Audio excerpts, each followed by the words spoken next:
আমাদের মনে প্রশ্ন আসে, এই সরকার কি বাংলাদেশের তরুণ বাংলাদেশের ছাত্রদের বিরুদ্ধে যুদ্ধ ঘোষণা করেছে? এটা কি কোনো অধিকৃত ভূমি? এটা কি গাজা স্ট্রিপ? এটা কি কাশ্মীর?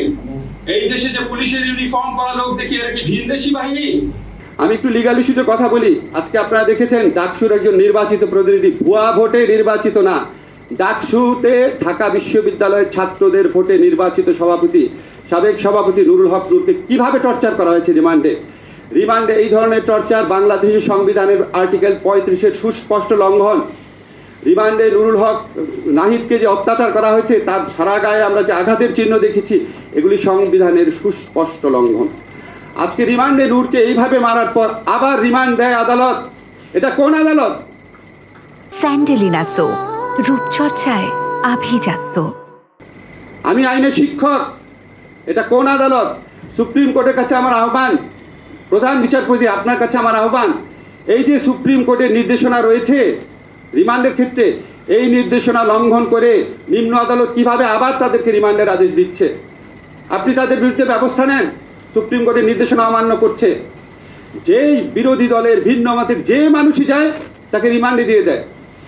রিমান্ড দেওয়া কি বাংলাদেশের সাংবিধানিক আইনে পরিণত হয়েছে? রিমান্ডে দিতে হবে?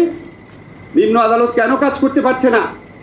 নিম্ন আদালতের উপর আইন মন্ত্রণালয়ের একচ্ছত্র আধিপত্য কায়েম করা হচ্ছে লাস্ট রুলসের মাধ্যমে।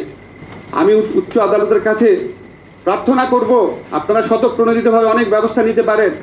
গণস্বাস্থ্য কেন্দ্র থেকে চিকিৎসাধীন অবস্থায় জোর করে কেন সমন্বয়ককে তুলে নেওয়া হয়েছে? এডিবির বিরুদ্ধে ব্যবস্থা নেন। আমাদের মুক্তিযুদ্ধের চেতনা হচ্ছে অন্যায়, অবিচার, অত্যাচার, নিপীড়নের বিরুদ্ধে যুদ্ধ।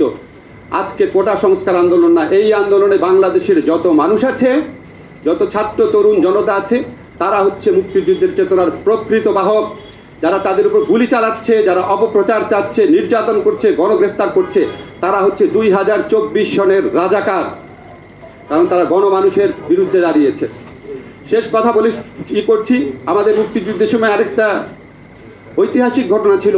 আমাদের বঙ্গবন্ধু বলেছিলেন 7ই মার্চের ভাষণে সম্ভবত, রক্ত যখন দিয়েছি আরও রক্ত দিব, এদেশের মানুষকে মুক্ত করে ছাড়বো ইনশাআল্লাহ। আশা করি ঠিকভাবে বলেছি।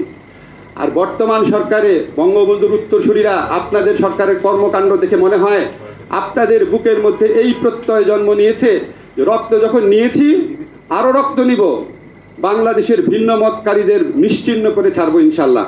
Please stop it. কারফিউ জারি করে চারদিকে ঘিরে ধরে হেলিকপ্টারের আলো ফেলে বাংলাদেশের ছাত্র তরুণ কিশোরদেরকে গণগ্রেফতার করা হচ্ছে।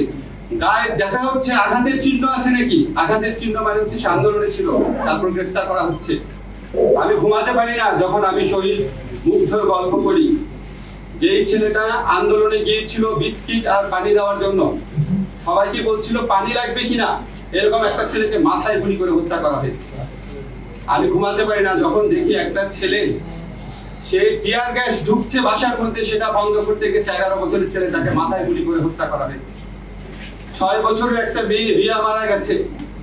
4 বছরের একটা শিশু বারান্দায় মারা গেছে। বারান্দায়, ছাদে, ঘরের ভিতরে শিশু কিশোরদের হত্যা করা হয়েছে। আজকে আমরা শুনতে পাচ্ছি যে 267 মারা গেছে। একটা বর্ণ আপনাদের বাড়িয়ে বলছি না। কালকে একটা জিনিস কিনতে গিয়েছিলাম একটা দোকানে, বলছে স্যার হাজার হাজার লোক মারা গেছে, আমরা বিশ্বাস করি, আমরা এই সরকারকে বিশ্বাস করি না। আজকে যখন এইরকম হত্যাকাণ্ডের ক্ষত যন্ত্রণা আমাদের বুকে, দেশের প্রত্যেকটা অঞ্চলে ব্লক রেড করে আমাদের তরুণদেরকে, কিশোরদেরকে, ছাত্রদেরকে গ্রেফতার করা হচ্ছে, নির্যাতন করা হচ্ছে, তখন আমাদের মনে প্রশ্ন আসে, এই সরকার কি বাংলাদেশের তরুণ বাংলাদেশের ছাত্রদের বিরুদ্ধে যুদ্ধ ঘোষণা করেছে? এটা কি কোনো অধিকৃত ভূমি? এটা কি গাজা স্ট্রিপ? এটা কি কাশ্মীর? এই দেশে যে পুলিশের ইউনিফর্ম পরা লোক দেখি, এরা কি ভিনদেশি বাহিনী? এরা কি আমাদের ট্যাক্সের প্রতি বিনিময় চলে না? এটা কি আমাদের অর্থে লালিত না? এই অস্ত্র কি আমাদের অর্থে কেনা না?